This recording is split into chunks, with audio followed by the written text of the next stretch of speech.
तो हाय मेरे दोस्तों, कैसे हैं? उम्मीद है कि आप सब खैरियत से होंगे। तो जैसा कि आप लोगों को पता ही है कि मैं सऊदी अरबिया में हूँ, लेकिन बहुत से भाई ये लोग समझते हैं कि मैं सऊदी अरबिया में हाउस ड्राइवरी करता हूँ। तो मेरे भाई, मैं सऊदी अरबिया में हाउस ड्राइवरी नहीं करता हूँ, मैं यहाँ पर हाउस इलेक्ट्रीशियन का काम करता हूँ। ठीक है। और बहुत से भाई का कमेंट ये भी आ रहा है कि जुम्मा जुम्मा भी 2 दिन गए हुआ है, तो बहुत सी मतलब बड़बड़ा रहा है, बहुत सी आउल फाउल बातें बोल रहा है। कुछ दिन में साल 2 साल 6 महीना रहेगा तो इसके समझ में आ जाएगा। तो मेरे भाई देखिए, मैं 2005 से सऊदी अरबिया में हूँ और अल्हम्दुलिल्लाह मेरा एक ही कफ़ील है। एक ही कफ़ील के पास मैं 2005 से अभी तक मैं हूँ। ठीक है। अब कितने भाई लोगों का ये भी कमेंट आता है कि भाई आप ये बताइए कि सऊदी अरबिया में हमें किस वीज़ा पर जाना चाहिए, आज़ाद वीज़ा पर जाना चाहिए या फिर कंपनी में जाना चाहिए या फिर जो है कि कैसे हम जाना चाहिए। तो मेरे भाई देखिए, मैं आप लोगों को बता दूं कि आज़ाद वीज़ा तो पहली बात तो होता ही नहीं है, ये एक अनलीगल वीज़ा होता है। अनलीगल का मतलब ये होता है, वीज़ा जो है लीगल होता है। अनलीगल क्या होता है कि भाई जैसे मेरा कफ़िल है, मैंने उससे बोला कि मैं तेरे पास नौकरी नहीं करूँगा, मैं बाहर कहीं काम करूँगा। तो उसने बोला ठीक है, जा तू बाहर काम कर, मुझे महीने का 300-400 रियाल चाहिए फ़ायदा। तो मैं उसको 300-400 रियाल महीना दे रहा हूँ, बाकी मैं बाहर जाकर काम कर रहा हूँ, कितना भी कमा रहा हूँ उसमें मेरे कफ़िल का कोई लेना देना नहीं है। तो इसी को कहते हैं मेरे भाई आज़ाद वीज़ा। और इसमें क्या होता है कि जो टिकट होता है, वर्क परमिट कार्ड होता है, उसके बाद फिर रूम का किराया होता है, खाना होता है, जितनी भी ए टू जेड चीज़ें होती हैं सब कुछ हमारी अपनी होती है आज़ाद वीज़ा में। ठीक है। लेकिन अगर जो इंसान कंपनी में आ रहा है तो उसमें क्या होता है कि इकामा, वर्क परमिट वही इकामा यानी वर्क परमिट कार्ड, रूम, ये सब कंपनी को होता है, टिकट भी कंपनी को होता है। सिर्फ खाना जो है कि वो अपना होता है, और कोई कोई कंपनी खाना देती है या खाना पका करके नहीं देती है तो 200-300 रियाल या 400 रियाल मंथली अलग से देती है। ठीक है। तो आज की डेट में मैं यही कहूँगा मेरे भाई, आज़ाद वीज़ा पे कभी भी मत आइए आज की डेट में। क्योंकि आज की डेट में काम की इतनी बुरी कंडीशन है, सिर्फ यहीं पे नहीं मेरे भाई, पूरी दुनिया की मैं बात बता रहा हूँ। अरब कंट्री में भी काम की दिक्कत है, हमारे इंडिया में भी दिक्कत है, यानी देखा जाए तो दुनिया की हर कंट्री में जो है ना, दिक्कत ही दिक्कत आज की डेट में काम है। कोरोना जब से आया मेरे भाई, सबकी कमर तोड़ दिया है। अच्छी अच्छी कंपनियां बंद हो गई हैं, अच्छे अच्छे लोगों का कारोबार खराब हो चुका है। तो वही चीज़ यहाँ पर भी है, काम जो है कि बहुत बुरा आजकल चल रहा है। क्योंकि मैं एक हिसाब से देखा जाए तो अपने कफ़िल के से बाहर ही काम करता हूँ। हालाँकि कफ़िल से अटैच में हूँ, उसका कुछ परसेंटेज वग़ैरह ये सब कभी होता है, कभी नहीं होता है। तो मैं यही कहूँगा मेरे भाई, कभी भी आज़ाद वीज़ा पर ना आएँ। कितना भी आपका रिश्तेदार कोई बोल रहा है, फिर भी आप आज़ाद वीज़ा पर ना आएँ। ठीक है? आना है तो मेरे भाई कंपनी में आइए, कंपनी में आएँगे तो आपको फ़ायदा होगा। कंपनी के पास काम हो या ना हो, वो आपको सैलरी देगी।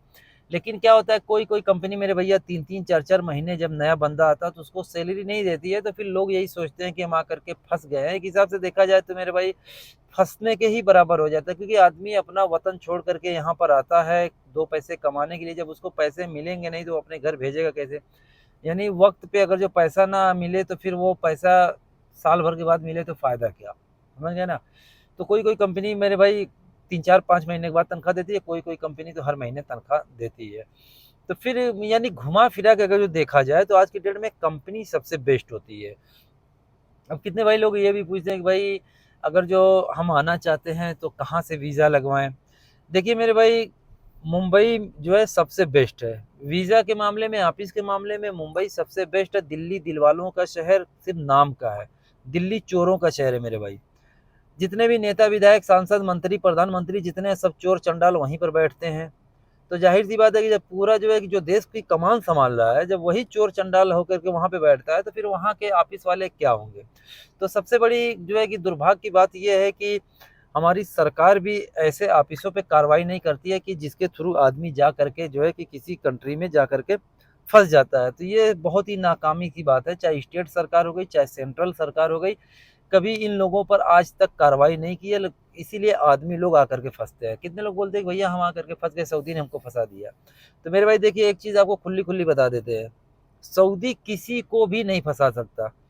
मैं ये चीज़ नहीं मान सकता, क्योंकि मैं मेरे भाई मुझे 18 साल यहाँ पर हो गया है और अल्हम्दुलिल्लाह मैं इलेक्ट्रिक का काम करता हूँ, तो मेरा ज़्यादातर सऊदियों के साथ में ही उठना-बैठना, मिलना-जुलना है। समझ गए ना? तो मुझसे बेहतर शायद आप लोग नहीं जान सकते। अब जो घर खाते में है वो क्या जानेंगे? 1 ही 2 सऊदी को जानेंगे ना। अब मेरा काम यही है कि दिन भर में 5 सऊदियों से मैं मिलता-जुलता हूँ, जगह-जगह पर आते-जाते रहता हूँ। तो सऊदी कभी भी नहीं फँसाता है। सऊदी जब वीज़ा देता है तो वो सीधे-सीधे बोल देता है कि भाई मुझे बकरी चराने का आदमी चाहिए, या फिर मुझे खेती करने का आदमी चाहिए, या फिर मुझे जो है ऊँट चराने का आदमी चाहिए। तो जो जिस चीज़ का वीज़ा होता है उसको जिस आदमी की ज़रूरत होती है पूरा ए टू ज़ेड खोल करके बता देता है। लेकिन ये ऑफ़िस वाले क्या काम करते हैं, ये वीज़ा बेचने के चक्कर में, क्योंकि मेरे भाई अगर जो पता है कि ये बकरी चराने का वीज़ा है तो आप सऊदी अरबिया या किसी भी कंट्री में आप जाएँगे बकरी चराने के काम में? नहीं जाएँगे। तो ये वीज़ा जल्दी बिकता नहीं है, क्योंकि ये वीज़ा ऑफ़िस वालों को फ्री में मिलता है। कोई-कोई सऊदी तो टिकट तक का पैसा दे देता है कि टिकट का, मेडिकल का, ये ले सब पैसे ले, बस मुझे आदमी चाहिए। समझ गए ना?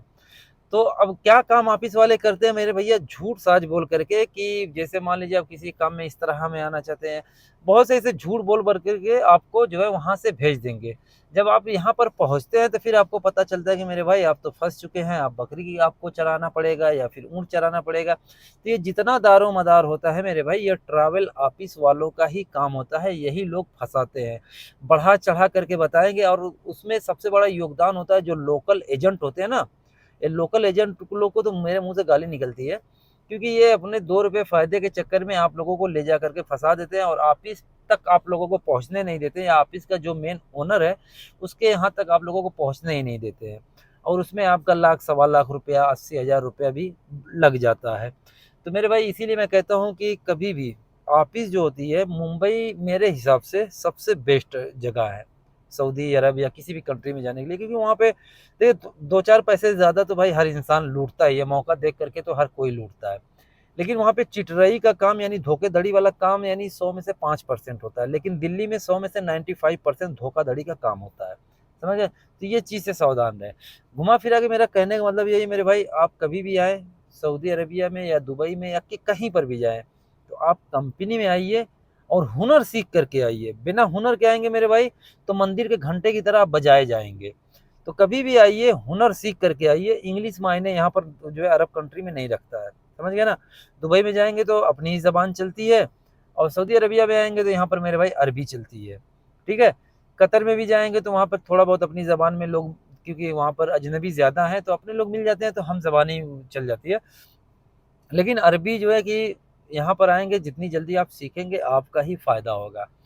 तो वीडियो कैसी लगी? वीडियो अच्छी लगी हो तो वीडियो को शेयर ज़रूर करिएगा। किसी भाई का कोई और सवाल हो, कुछ पूछना चाहता है तो बेझिझक होकर के पूछ सकता है।